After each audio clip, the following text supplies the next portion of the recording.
Bismillah. Le lendemain, en fin de matinée, une superbe voiture dont les portières étaient ornées d'une couronne dorée s'arrêta sur la place du village. Une femme de chambre en descendit, suivie par un valet en livrée qui portait une petite malle. La baronne hocha la tête d'un air satisfait. Enfin, après avoir commandé d'un air impérieux du café et du pain frais, elle s'était installée avec Ariana et Iglaïs à l'ombre de la treille sous laquelle étaient disposées deux longues tables. Pour qu'on vienne nous chercher aussi vite, un cavalier a dû galoper toute la nuit jusqu'à Dobrjvan, dit Iglaïs. La baronne eut un geste indifférent qui semblait dire que c'était bien le cadet de ses soucis. La femme de chambre, une petite blonde au regard insolent, fit la révérence à la baronne, tandis que le valet s'inclinait très bas, trop bas, jugea Ariana. « Oh, milady, quelle aventure ! Vous pouvez le dire, nos routes ne sont plus sûres du tout. A-t-on réussi à capturer ces brigands ? Pas encore, milady, mais cela ne saurait tarder. Je pense être en mesure d'indiquer au chef des armées à 2 ou 3 kilomètres près où se trouve leur repère. Ce sera une indication précieuse pour les mettre enfin hors d'état de nuire. Ils seront tous pendus, et j'assisterai à leur exécution, fit la baronne avec une féroce satisfaction. Ariana se sentit glacée. Je ne veux pas que Lorenc meure, surtout d'une manière aussi horrible. Elle tenta de se rasséréner. Après avoir constaté leur fuite, les brigands étaient certainement allés s'établir ailleurs.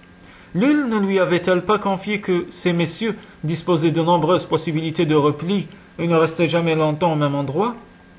La femme de chambre blonde refit la révérence. « Je vous ai apporté des vêtements, milady. »« Heureusement. J'espère que vous avez songé à moi aussi, » fit Iglaïs d'un ton acide. « Bien sûr, vous avez un uniforme fraîchement repassé. »« Et pour notre future princesse » interrogea la baronne en désignant Ariana. Remarquant celle-ci pour la première fois, le petite blonde pouffa. « Une gitane » Milady se moque de moi. Avec impatience, la baronne expliqua. La tenue de voyage de son Altesse était en plus mauvais état encore que la mienne.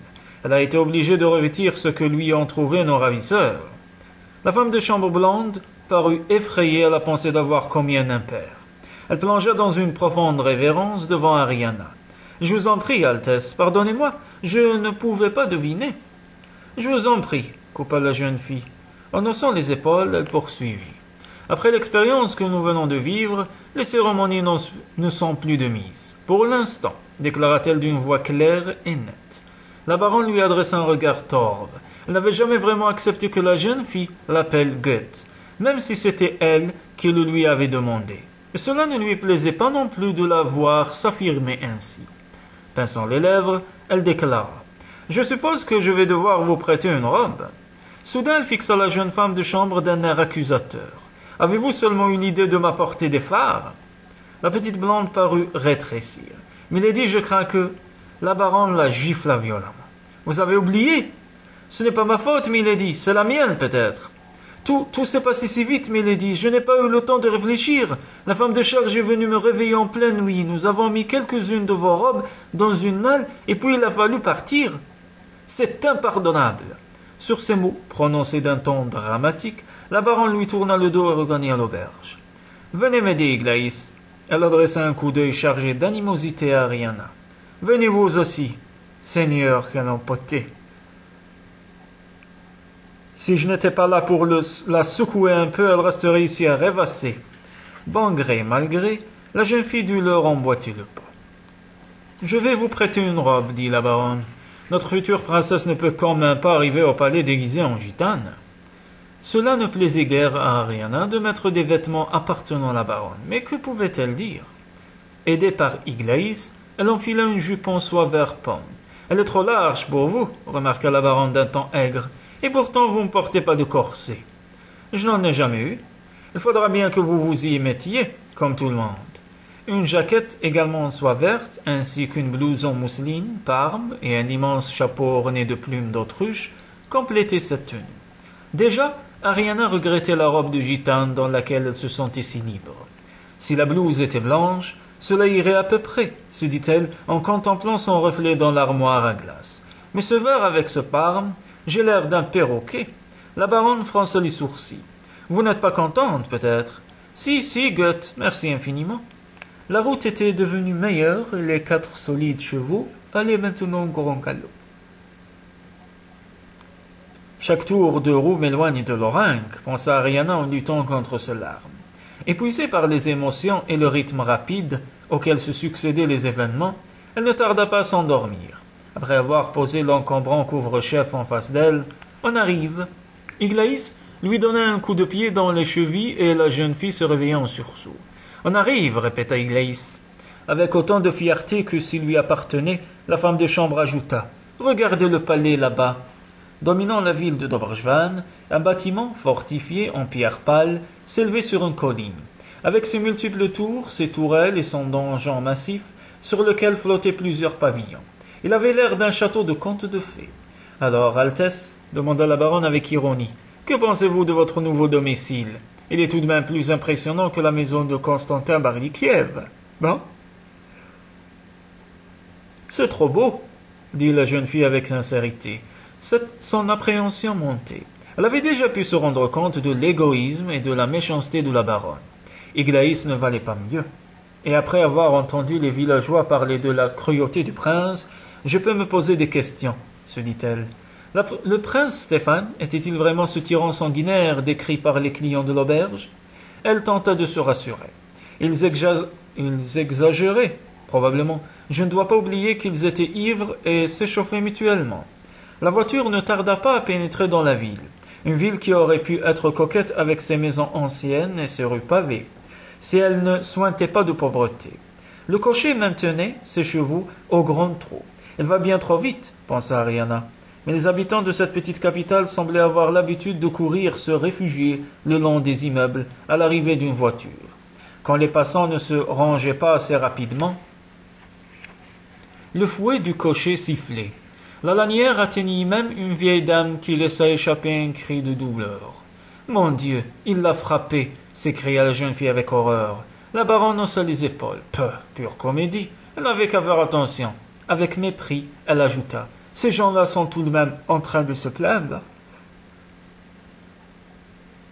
Pour éviter le fouet, un enfant tomba en sautant sur le côté. Il se mit à pleurer. « Vous voyez, lança la baronne, toujours en train de pleurnicher. Les vieux comme les marmots. » Le comportement brutal du cocher n'était pas pour rassurer Ariana. Il n'est pas plus doux que les autres. Pourquoi tant de violence, tant de méchanceté? Les brigands et leurs chefs en comparaison étaient des hommes bons et compréhensifs. La voiture montait maintenant une large avenue bordée de pins, au bout de laquelle on voyait la grille du palais. Une grille imposante en fer forgé, ornée de flèches et de couronnes d'or. Si la capitale et les villages paraissaient très pauvres, le palais du prince Stéphane était en revanche merveilleusement bien entretenu. Des sentinelles en uniforme impeccable ouvrirent les deux battants de la grille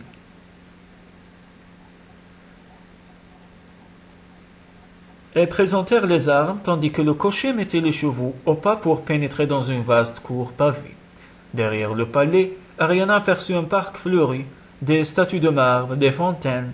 Quel lieu idyllique, pensa-t-elle, et elle se sentit submergée de tristesse et de regret, tandis qu'un souhait impossible venait à son esprit.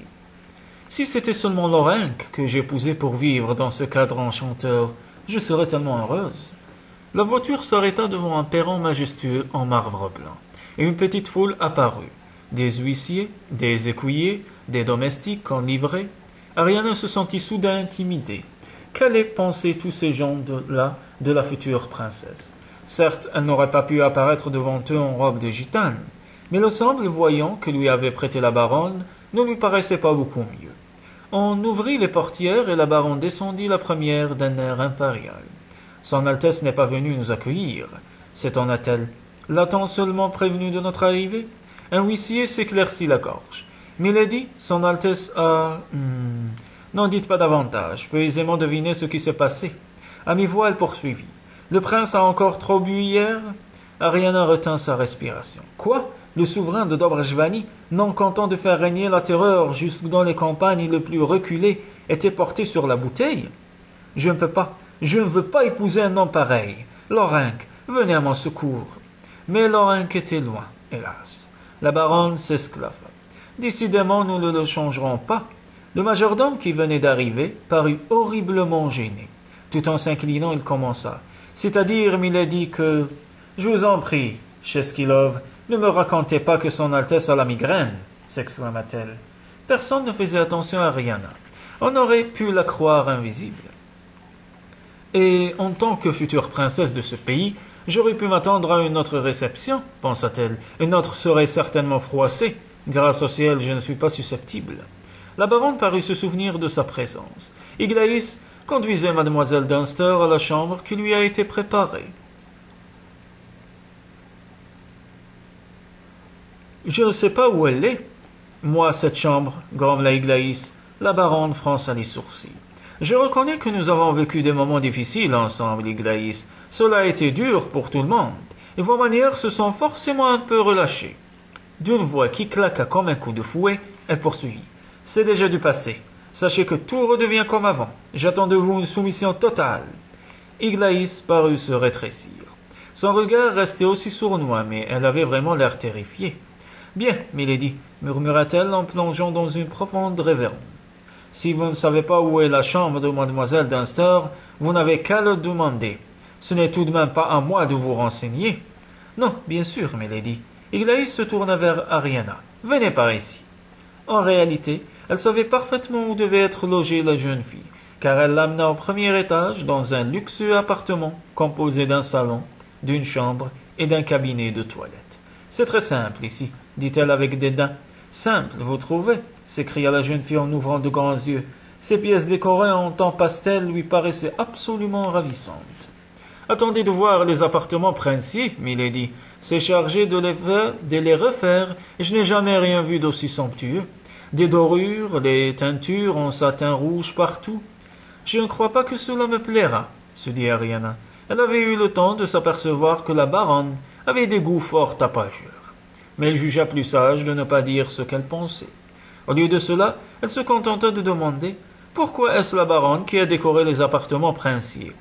Iglaïs se mit à ricaner. « Parce que Milady fit la pluie et le beau temps au palais. Mais à quel titre ?»« Vous êtes bien naïve, ma petite, » fit Iglaïs avec insolence.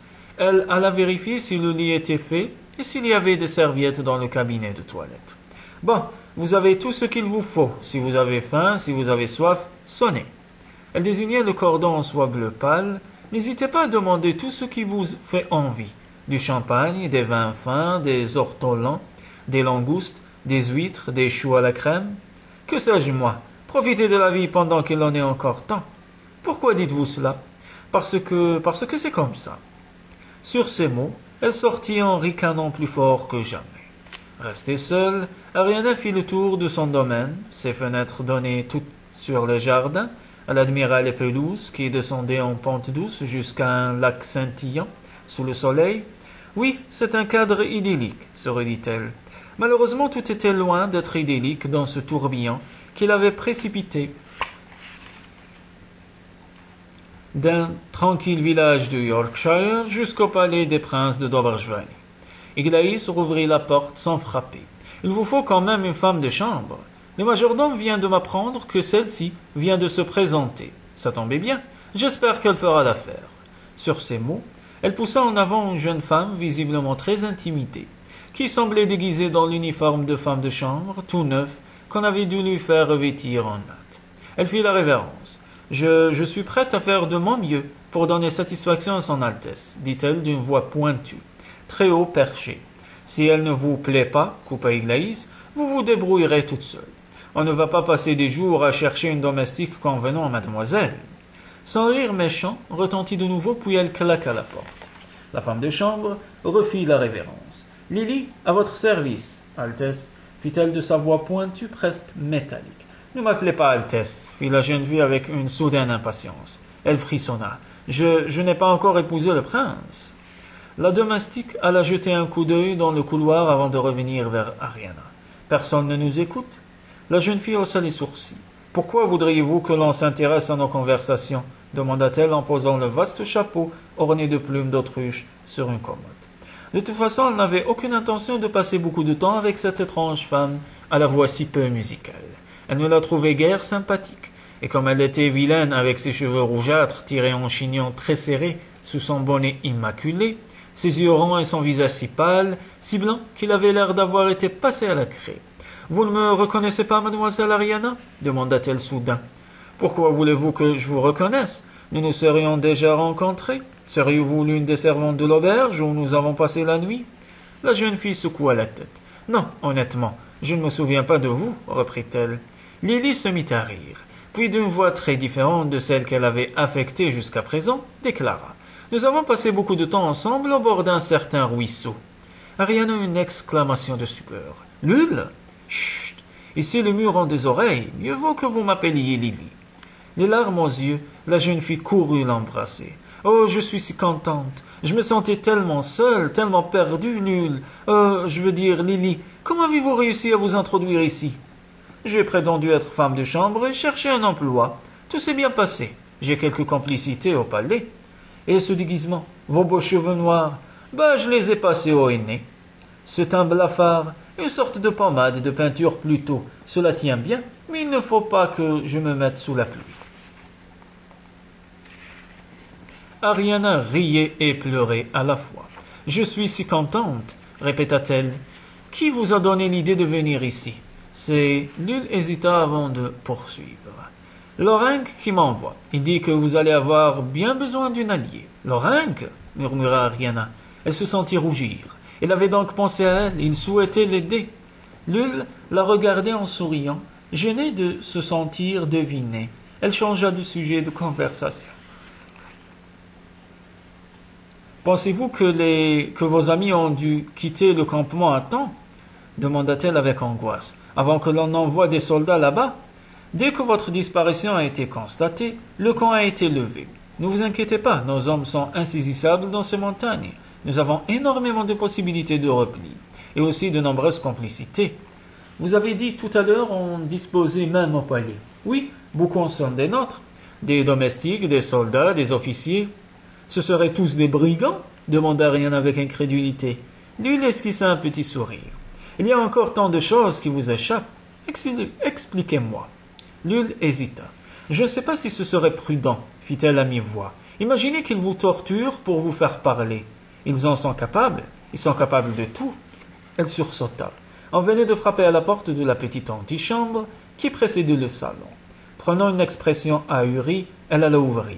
Un valet en livrée se tenait sur le seuil. « Madame Iglaïs vous demande, dit-il à Lul. « Que me veut-elle » fit-elle de sa voix pointue. « Qu'est-ce que j'en sais, moi? Vous êtes nouvelle, n'est-ce pas? Alors je vous préviens, ici on ne pose pas de questions, on obéit. »« Merci du conseil. Et si c'est la baronne Krasnova qui donne des ordres ou Madame Iglaïs, on obéit encore plus vite. »« Très bien, j'ai compris. Madame Iglaïs me demande? J'y cours, mais où la trouverai-je? »« Chez Milady. Évidemment, vous ne connaissez pas encore le palais. Venez, je vous conduis là-bas. » Une demi-heure plus tard, Lul n'était toujours pas de retour. Et Ariana commença à s'inquiéter. Si on avait découvert sa véritable identité, ce serait terrible. Se dit-elle en se tordant les mains. Elle poussa un soupir de soulagement quand Lul la rejoignit, les bras chargés d'un monceau de vêtements. Madame la baronne a eu la bonté de se soucier de vous. Il paraît que vous n'avez plus rien à vous mettre. Aussi, elle vous offre tout ceci. Avec une moue dédaigneuse, Lul ajouta. Ces vieilles robes? Elle se mit en devoir de les suspendre dans les placards vides. Ariana fit la grimace en voyant ses soieries, ses velours ou ses satins aux couleurs criardes. Je préférais porter une robe de gitane, murmura-t-elle. Au campement, c'était très bien, mais au palais, cela paraîtrait un peu bizarre. Il y a aussi 2 chemises de nuit et des escarpins. Surprenant l'expression de la jeune fille, elle ouvrit les mains dans un geste d'impuissance. Je sais, cela ne vous plaît pas de devoir porter ce qui a appartenu, cette drôlesse, mais le moyen de faire autrement. Elle paraissait soucieuse. La baronne et Iglaïs sont de très mauvaise humeur. Je me demande ce qui s'est passé. Après avoir suspendu la dernière toilette, une robe de bal en moire orange, ornée de semis, de diamantés et de jais, elle remit d'aplomb son bonnet. Bon, je vais tâcher de me renseigner aux cuisines, sous prétexte d'aller vous chercher du thé ou du café. Que préférez-vous? Cela m'est égal. Lul repartit. Ariana s'accouda à la fenêtre pour admirer ces merveilleux jardins que le crépuscule envahissait lentement d'ombres bleues et violettes. Enfin, Lul revint avec un plateau sur lequel elle avait disposé une tasse de thé et une assiette de gâteau aux amandes. « Eh bien, j'en ai appris des choses. » Elle hocha la tête. Je me doutais bien qu'il tramait quelque chose de pas très catholique, mais à ce point, à mi-voix, Comme pour elle-même, elle poursuivit. Bien sûr, leur imagination peut leur jouer des tours. Il faut prendre tout cela avec des pincettes. Que se passe-t-il, Lul demanda la jeune fille avec inquiétude. Suis-je concernée? Et comment, au premier chef? Lul s'assit sur l'accoudoir d'un fauteuil, puis se releva aussitôt. Excusez-moi, une femme de chambre doit savoir se tenir. Ariana haussa les épaules. Vous n'êtes pas une vraie femme de chambre. Vous êtes mon amie. Asseyez-vous, Lul, je vous en prie. La gitane reprit sa place sur l'accoudoir du fauteuil. Laissez-moi rassembler mes idées. Je ne suis pas sûr de pouvoir tout vous dire. Il le faut, ainsi je saurai à quoi m'attendre. Vous êtes si jeune, si fragile, et quand je pense qu'ils ont mis sur pied un pareil complot, ce ne sont pas des êtres humains, mais des démons. Oui, de vrais démons. Elle marqua une pause avant d'annoncer avec gravité. Vous êtes en danger, mademoiselle. Ariana haussa les sourcils. La baronne vous hait, reprit Lul. Vous ne m'apprenez rien. Je sais qu'elle ne m'aime guère. Mais que voulez-vous? Les sympathies et les antipathies sont souvent instinctives. Elle vous en veut d'être jeune et jolie. Elle est jalouse. De moi? S'exclama la jeune fille. Vous voulez rire? Cette femme a tout pour elle. Riche, élégante, sûre d'elle. Comment pourrait-elle être jalouse de quelqu'un comme moi? Elle craint que vous ne lui preniez le prince Stéphane. Ariana fronça les sourcils. Que voulez-vous dire? Il paraît qu'elle est folle de rage. Le prince vient d'aller la voir et n'est pas resté plus de 2 minutes. Lul hocha la tête. Il faut dire que, fatiguée et pas fardée, la baronne accusait nettement son âge. Jusqu'à présent, elle a toujours réussi à faire illusion grâce à un savant maquillage. Je ne comprends pas bien. En quoi tout cela peut-il me regarder? Lul la regarda avec stupeur. Vous ne savez pas? Je ne vois pas où vous voulez en revenir. Vous n'avez pas encore compris? Quoi donc? Mais que la baronne est la maîtresse du prince Stéphane. Oh! Et ce depuis des années. Elle est plus âgée que lui et personne ne comprend pourquoi cette liaison dure aussi longtemps. Mais elle le tient, et bien. Je la crois prête à tout pour empêcher votre mariage. Adriana entrevit une petite lueur d'espoir. Peut-être ne serait-elle pas obligée d'épouser un parfait inconnu. Après un instant de réflexion, elle laissa échapper un petit soupir triste. Tout cela n'a pas de sens. Vous oubliez que c'est elle qui est venue me chercher en Angleterre. Si elle était vraiment la maîtresse du prince, elle ne voudrait pas de rival. Oui, mais... Mal à l'aise, Lul s'interrompit. Qu'alliez-vous dire? Oh, rien, lança la gitane d'un ton léger. Ariana était persuadée qu'elle en savait plus qu'elle ne souhaitait en révéler. Peut-être pour me protéger. En fronçant les sourcils, elle demanda. Si c'est elle qui l'aime, pourquoi ne l'a-t-il pas épousée? Après tout, c'est une aristocrate. Il n'aurait pas commis de mésalliance. La baronne est ruinée, et les caisses de l'État sont vides. Ariana haussait les épaules. Je n'ai pas de dot, ce n'est pas moi qui pourrais reflouer les caisses de l'État. Vous oubliez que vous êtes une riche héritière. Les paroles de Lorenc revinrent soudain à la mémoire de la jeune fille. Il lui avait dit que le dernier comte de Tcherkov était mort sans laisser d'héritier. Ce qui signifie que vous êtes désormais très riche, avait-il poursuivi. Car en Dobrjvany, les femmes disposent des mêmes droits que les hommes. Tout devient clair, ou à peu près. Elle qui ne pouvait même pas acheter un métrage de tissu au marché pour se confectionner une robe, était maintenant si fortunée qu'un prince souhaitait l'épouser. Depuis le jour où son oncle lui avait annoncé qu'elle allait se marier, elle allait de surprise en surprise. « Vous êtes épuisé, dit soudain Lul avec sollicitude. Elle aida à ôter la veste en soie vert pan. Maintenant, étendez-vous et tâchez de vous reposer un peu. Je n'ai pas dormi cette nuit et la jeune fille crispa ses mains l'une sur l'autre avec tant de violence que ses ongles pénétrèrent dans sa paume. Et j'ai peur, Lul. La gitane l'aida à s'allonger. Calmez-vous. Il n'y a aucune raison d'avoir peur. Je suis là. S'il vous démasquait. Lul se mit à rire. Il me pendrait. Pas de danger. Allons, calmez-vous. Fermez les yeux. Oh, pourquoi suis-je venu en Dobrjvany? Pourquoi ne m'a-t-on pas laissé vivre tranquillement en Angleterre, la patrie de mon père? Lul parut choqué. Vous n'aimez pas le pays de votre mère? Il est magnifique, affirma la jeune fille avec sincérité. Le palais est superbe et je sais déjà que je serai très heureuse de pouvoir me promener dans ses jardins. Vous voyez? Mais il y a tout le reste, Lul. Ce prince que je ne connais pas et que je suis obligé d'épouser, la baronne qui serait sa maîtresse, elle frissonna. Croyez-vous que, même après le mariage, ils resteront amants? Nous n'en sommes pas là. Avec un optimisme qu'Ariana trouva bien déplacé, Lul enchaîna. Ne vous affolez pas à l'avance. Après tout, vous n'êtes pas encore marié. Soit, il n'empêche que cela peut arriver très vite, murmura la jeune fille d'un ton plein d'amertume. De nouveau, Lul parut sur le point de lui dire quelque chose. De nouveau, elle se tut. Sans même prendre la peine de frapper, la baronne fit à ce moment-là irruption dans l'appartement qui avait été préparé à l'intention de la future princesse. La voyant couchée, elle parut choquée. « Alors on se prélasse? Vous n'êtes pas encore prête? Le dîner sera servi dans 20 minutes. » Avec un sourire qui ressemblait plutôt à une grimace, elle ajouta. « Le prince a hâte de faire enfin votre connaissance. » Elle frappa dans ses mains. « Vite, dépêchez-vous de vous préparer. Quelle robe allez-vous porter pour descendre dîner?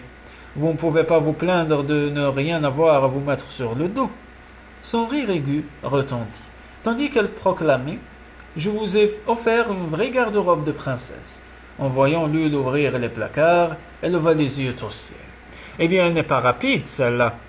Qui vous a donné une empotée pareille comme femme de chambre? » Lul fit la révérence. « Milady, j'ai été chargé par M. Cheskilov, le majordome, de m'occuper de notre future Altesse, déclara-t-elle de cette voix pointue et au perché qui avait paru si désagréable à la jeune fille lorsqu'elle l'avait entendue pour la première fois. La baronne se calma. « Ah bon, si Cheskilov vous a choisi, c'est qu'il avait ses raisons. Comment vous appelez-vous » Lul fit une autre révérence. « Lily, milady.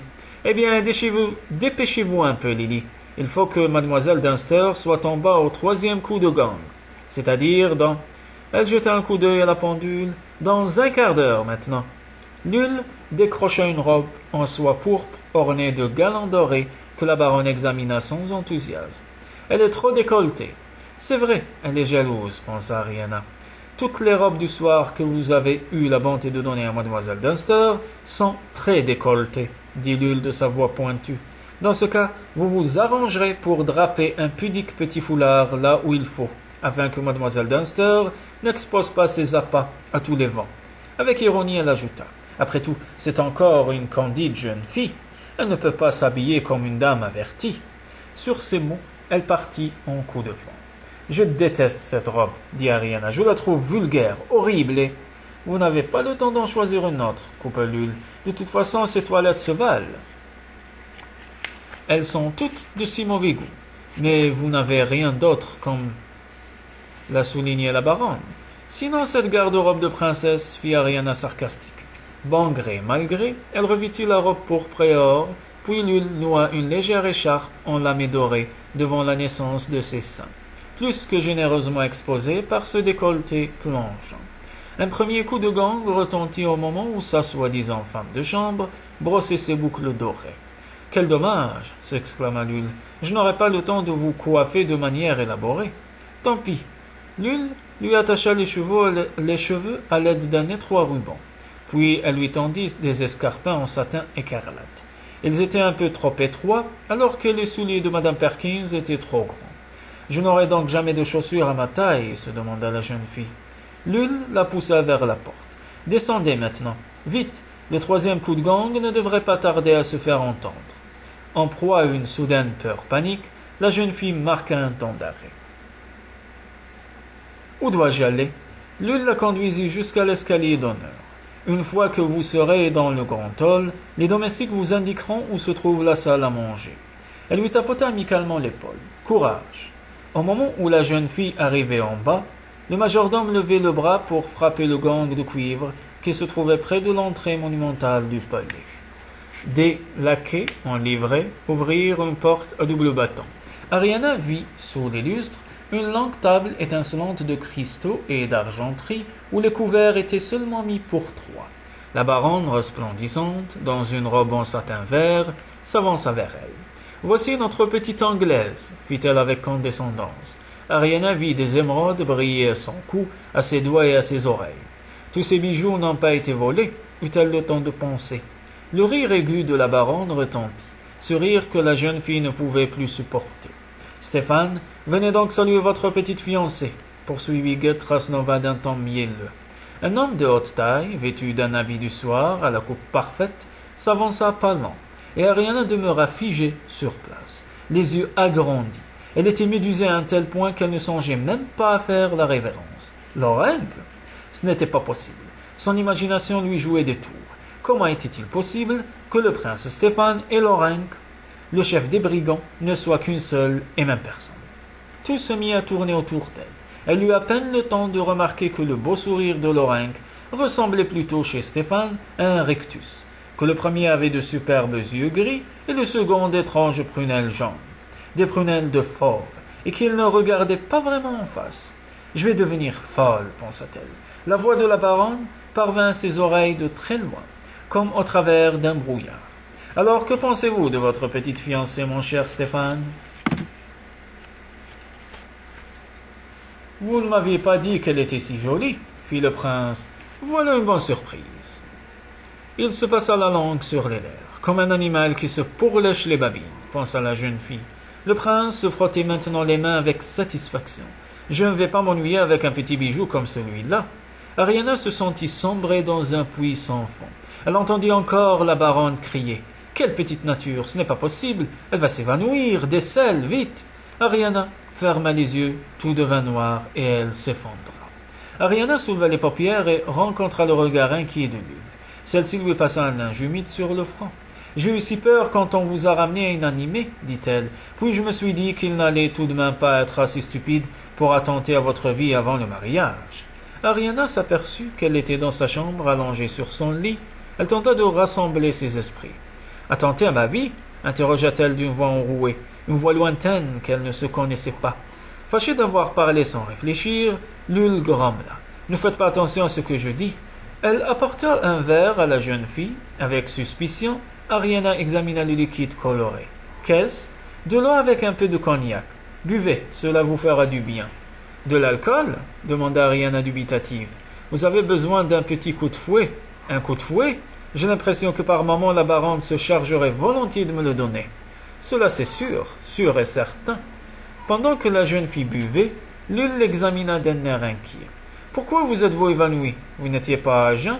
Vous aviez bu du thé bien sucré, mangé des gâteaux aux amandes. Tout cela est assez reconstituant. » Ariana s'assit au bord du lit.